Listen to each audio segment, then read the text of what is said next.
이번 주에 관심 끄는 재판들이 많았었잖아요. 예, 수요일날 대통령 결심이 있었는데, 예, 뭐 정리가 도저히 안 되는 거예요. 그날 구형이 앞서서 지난번에 블랙리스트 건, 직권남용권 때문에 다시 재판을 하라고 했는데, 그때 증인이 3명이 나왔어요. 근데 이 3명이 문체부 산하 기관에서 일을 하면서 문체부에 보고한 내용을 심의나 과정에 대해서 물어보는 거였는데, 물론 뭐 결과적으로 보면 세 사람 전부 다 너무나 자파스러운 그런 답들이었어요. 근데 그 간단한 그 신문들이 그 사람들이 한 내용을 좀 물론 뭐 결심에 대한 거는 다 나왔으니까, 언론에 다 나왔으니까 뭐 합쳐서 35년 나온 거는 다 알고 계시는데, 그날 나온 증인들이 얼마나 황당하게 대답을 했는지 저는 이제 이걸 좀 알려드리고 싶어서, 물론 언론에 나오지 않았어요. 근데 이걸 정리를 해야 되는데 이게 도저히 정리가 안 되는 거예요. 그래서 새벽까지 낑낑대다가 그냥 올리질 못하고, 그래도 기록이니까 급하게 글을 썼는데 다 기록되지 않아서 좀 아쉽기는 하죠. 네. 뭐 결국은 세 사람 전부 다, 하나는 예술위의 심의위원, 한국창작문예진흥원의 한국문화예술위원회에서 그 심의위원들을 문체부에 올릴 경우에 그전에는 없던 주민등록번호를 올렸다. 이것이 문제가 된다. 이렇게 했고, 그 다음에 세종 한국출판문화산업진흥원에서 세종 도서를 선정할 때 이 작품에 대한 것만 올리면 되는데, 작가에 대한 뭐 나이라든가 이런 거를 올렸다는 게 이게 문제가 됐다고 그러고, 또 마지막에 온 사람도 영준이에서 그 영화에 대한 거를 올릴 때, 뭐 예술 작품 올릴 때 작품에 대한 것만 올리면 되는데, 작품에 대한 평만 올리면 되는데 작가에 대한 뭐 생년월일 이런 걸 올렸다는 거예요. 물론 검사들은 이 사람들이 그 좌파 정보에 반대했다든가 좌파 일을 했다든가 이런 거를 표시를 하라고 그랬나, 올렸나, 이 사람들 배제했나 이러는데, 사실 뭐 질문들은 또 답은 그렇게 검사들이 요구한 것처럼 이런 사람 배제라 저런 사람 배제라 이런 말은 없었다 이렇게 하는데, 간단하게도 주민등록번호 올린 게 문제가 된다 이거예요. 그러니까 검사들이 개인정보 문제, 개인정보보호법, 개인정보처리법 이런 거에 위반되지 않느냐 그러면서 그런 주민등록번호를 그 해당된 사람들한테 알려줬느냐, 문체부에 올릴 때 당신의 작품이 문체부로 올라갈 때 당신에 대한 신상 그 주민등록번호가 노출이 된다 이런 걸 알려줬느냐, 이거를 다 묻는 거예요, 세 사람한테. 그러니까 제가 듣기에는, 아니 문체부 올릴 때 주민등록번호 올려준 것이 지금 문제가 되는 건가요? 그게 지금 좌파 배제 그 관련된 건가요? 그래서 그 나중에 그 세 번째 나온 사람은 그 영상 산업에 대해서 자기는 일도 많은데 한 1000편 정도 올려야 되는데 한 작품당 한 20자 내에 글을 써야 되는데, 거기 이제 일도 많고 하는데 별로 쓸데없는 주민등록번호를 올리라 하니까 자기는 굉장히 힘들었고 부당했다고 얘기하는 거예요. 근데 이게 좀 정리가, 제가 글로도 뭐든 말로도 해야 되는데 이게 정리가 안 되는 거예요. 그래서 유튜브를 올리지 못하고 그냥 낑낑대다가 말았어요. 물론 뭐 대통령에 대한 뭐 검사들의 구형 내용은 기대할 것도 없고 지들 마음대로 때리는 거였고, 변호사들은 뭐 뇌물건으로 나온 금태섭 변호사라든가 그 다른 또 여자 변호사들이 항소심에서 굉장히 따뜻하게 변론을 했었고, 뭐 울먹이면서까지 변론을 해준 분들이라 굉장히 좀 제가 좋은 느낌을 가지고 있는 분들이었었고, 국정원 톡할비로 두 젊은 여자 변호사들은 사실 뭐 한번 재판 열린다, 그 다음에 대통령 안 나오시도 결심을 한다, 그래서 금방 끝낸 상태였는데, 뭐 두 변호사들에서는 별다른 뭐 느낌은 없어요. 너무나 젊은 여자 변호사들이라 그게 좀 마음에 안 들었지만, 하여튼 뭐 국정원 뭐 작정하고, 검사들이 작정하고, 뭐 문재인 정부가 작정하고 하는데 뭐 어떡하겠어요. 국정원 특활비는 1심, 2심 전부 다 국선 변호인이 했으니까요. 예, 그래서 뭐 별로 1심 때도 그 변호사들이 들었을 때 보면 좀 뭐 저로서는 못마땅했죠. 그렇게 좀 안심할 수는 없는 건데 뭐 그렇다고 해도 특별히 기대할 수는 없는 거였었어요. 그래서 파기환송심 결심 때도 뭐 변호사들이 뭐 그 정도 선에서 저희가 뭐 더 이상 받을 수 없는 그런 따뜻한 변론을 해줬다고 생각을 해요. 예, 선고는 7월 10일 2시 40분으로 되어 있는데 대통령께서 재판 기록물을 전부 다 열람 신청하고 열람 복사 신청을 했기 때문에 과연 7월 10일 날 이 재판을 선고를 할지 그거는 이제 두고 봐야 되겠죠. 뭐 우중찬 기자가 오늘도 유튜브를 올렸어요. 예, 그래서 뭐 대통령의 뜻이 어떤지는 조금 더 지켜봐야 되겠는데 어쨌거나 대통령께서 액션을 취했다는 것은 우리들한테 굉장히 고무적이고 한편 또 눈물도 나고 그렇죠. 이제 파기환송심까지 끝나고 나니까 대통령께서 결심을 하셨구나 이런 생각을 하면서 그동안 지나온 세월이 그런 것을 지켜보는 그분 마음이 어땠을까 하는 생각을 하면서 뭐 나름대로 결심을 했다고 하니까 더더욱 또 눈물이 나고 예, 그렇죠. 그래서 결국은 대통령께서 결심을 할 때는 정말 결심을 하는구나 이런 생각을 하면서 지켜보고 있습니다. 예, 목요일날 정경심 재판에서 그렇게 뭐 들어가야겠다는 생각은 안 하는데 또 황 단장과 뭐 그분들이 와서 또 들어가는 바람에 저도 들어갈 수가 있었어요.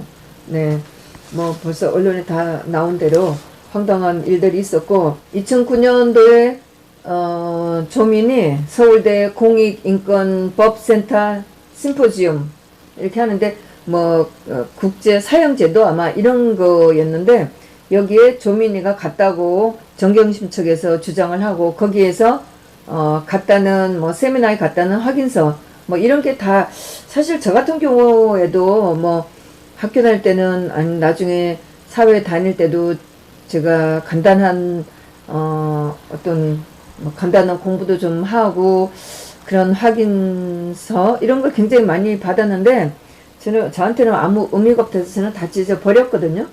근데 요즘에는 학교에 이렇게 뭐 1시간짜리 2시간짜리 이렇게 세미나 간 것도 굉장한 뭐 이력이 되나 봐요.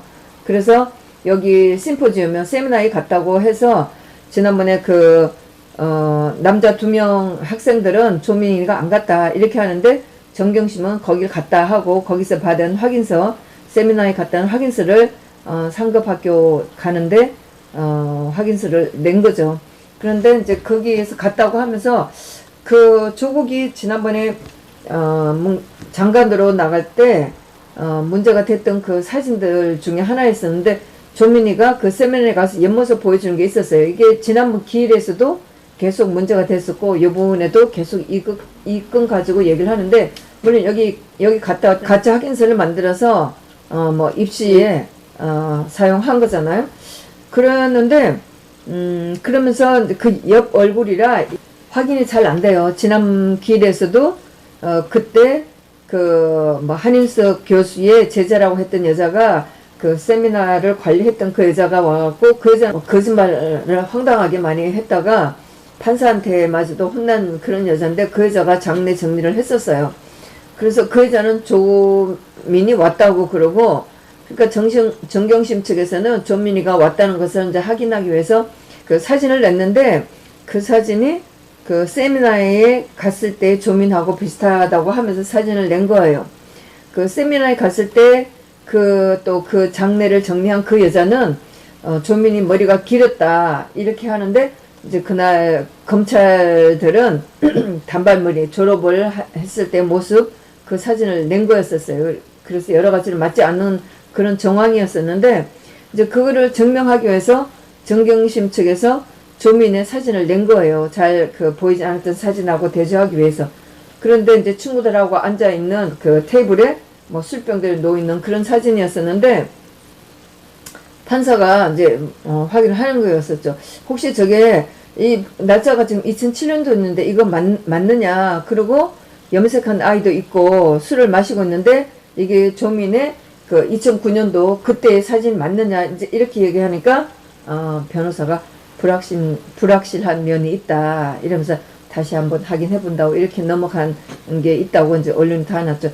제가 보니까 이제 정경심 측의 그 사건들은 지금 나오는 언론들은 대체적으로 제가 재판에서 본 내용들하고 거의 유사하게 큰 왜곡 없이 나오는 것 같아요. 예, 그리고 여전히 그 호텔에서 인터넷 다는 그 확인서 이것 때문에 지난 기일에도 시급 여부를 맡고 있는 부사장이 나와서 증언을 했고 어제 목요일에는 객실 담당하는 이사가 나왔었고 그 다음에 지금 그 호텔의 회장을 맡고 있는 그 돌아가신 전 회장의 와이프인 여자분이 나왔었어요. 대체로 확인서라는 것은 실습 확인서 같은 경우는 호텔에는 양식이 없고 학교에서 실습 확인서 양식을 가지고 오면 거기 도장을 찍어주는 정도다 이제 이렇게 얘기를 했는데 조민희의 문제는 2007년도부터 2009년도까지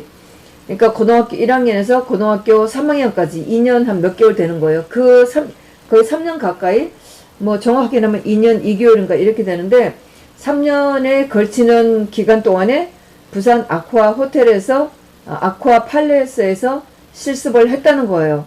그런데 이제 검찰이 주장하는 거는 검찰한테 조사를 받으러 왔을 때는 무슨 사무실 같은 곳에서 높으신 같은 분이 일을 시켰다 이렇게 얘기를 했다는 거예요. 그런데 얘가 재판에 와서는 삼성동에 있는 인터콘티넨탈 호텔에서 9시부터 6시까지 인턴을 했다는 거예요. 그러면서 서울에서 인턴한 것을 부산에 있는 아쿠아 팔리스에서 확인을 해 주었다는 거예요.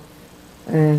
물론 막 제가 듣기에는 야 저렇게 빤한 거짓말을 하고 있는데도 이걸 재판에서 다뤄야 되나 이런 거를 느꼈는데 물론 뭐 대통령 재판하고 굉장히 많이 비교가 되죠. 예. 그러면서 근데 이제 두 증인들은 당연히 고등학생이 그렇게 3년 동안 실습을 한 적이 없다. 두 분 다 들어본 적이 없다. 이렇게 얘기를 하는데 어쨌든 이 정경심 측에서 낸 것은 아쿠아 팔레스 부산에 있는 아쿠아 팔레스 호텔에서 일을 한 실습 확인서가 있다는 거예요. 그 호텔에 회장의 직인이 찍혀 있는 것을 물론 검찰 조사로 받으러 왔을 때는 봤지만 그것을 진짜인지 아닌지 그렇게 확인해 보기에는 좀 어렵기 때문에 그런 것까지는 말하기가 좀 어렵다 이렇게 하고 넘어간 면이 있었었고 고등학생이 한 명이 있었는데 물론 이제 뭐 몇 명이 와서 실습은 했는데 그 중에 한 명이 바로 취직이 됐었다. 그런데 그것은 조민이 2007년도부터 2009년도까지 한 것보다 시간이 지난 2010년도에 했었고 이 학생은 결혼한다고 또 연락이 왔었고 결혼한 후에도 연락을 하고 있기 때문에 그 여자 그 회장님이 말씀하시는 거예요. 그렇기 때문에 그 여자에 대해서는 여직원에 대해서는 잘 알고 있다 이렇게 얘기를 하시죠. 물론 그리고 이제 이분 같은 경우는 회장이 살아있을 때는 매일 그 호텔에 나왔었고 특히 주말에서도 나왔었고 도리어 지금 회장이 그 남편 회장이 돌아가고 난 후에는 토요일에는 뭐 그렇게 매일 정도 나오진 않고 아들이 아들이 호텔을 맡아서 하고 있기 때문에 뭐 매주 토요일마다 나오진 않는다 이렇게 얘기를 했어요. 그렇긴 하지만 호텔에 나와서 쭉 둘러보면 그 직원들에 대해서는 거의 다 알고 있다. 뭐 이름까지는 몰라도 거의 다 알고 있다. 이제 이렇게 얘기를 했어요. 뭐 당연히 이제 두 분 그 객실 담당 이사라든가 그 회장으로 일을 하고 있는 이 두 분은 그런 걸 알지도 못하고 들어본 적도 없고 그런 확인서를 써준 것도 없다. 이제 이렇게 얘기를 하셨고 그러면서 이제 이 코넬 대학에 들어가려고 영어 추천서를 써준 게 있었어요. 그래서 지난 기일에도 나왔었고 요번 기일에도 나왔는데 지난주에 나왔던 그 식음료 담당하는 부사장한테 묻는 거나 뭐 어제 나왔던 관리이사나 그 회장한테 묻는 그 신문 내용이 거의 다 똑같았었어요. 그러는데 코넬 대학에 써준 추천서에 보면 시니어 매니저가 추천서를 써준 걸로 돼 있어요. 그래서 호텔에서 굉장히 성실히 실습을 이행을 했다. 그리고 조민이 우리 호텔에서 크리스마스 때 찬사를 받을 수 있는 계획을 했었고 굉장히 설득력이 있는 여론조사를 실시를 했다. 그리고 남북 통일이 되면 북한의 5성급 호텔에서 여자 매니저로서 일을 하고 싶다. 이런 얘기를 추천서에 썼는데 그 PT로 보여주는 영어 추천서도 보면은 A4 한가득 아주 길게 썼더라고요. 물론 뭐 지난주 기일에도 봤지만 제가 생각할 때는 뭐 정경심 영어를 전공했으니까 정경심이 아주 그럴듯한 영어 추천서를 써준 거겠죠.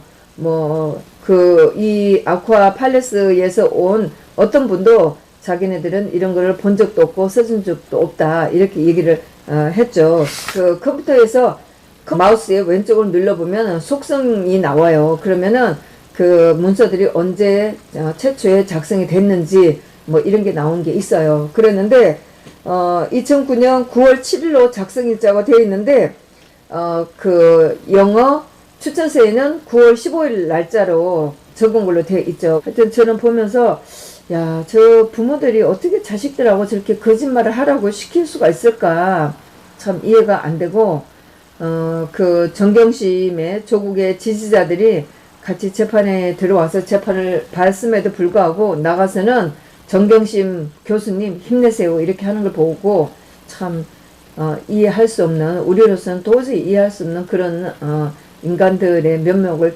보고는 있습니다.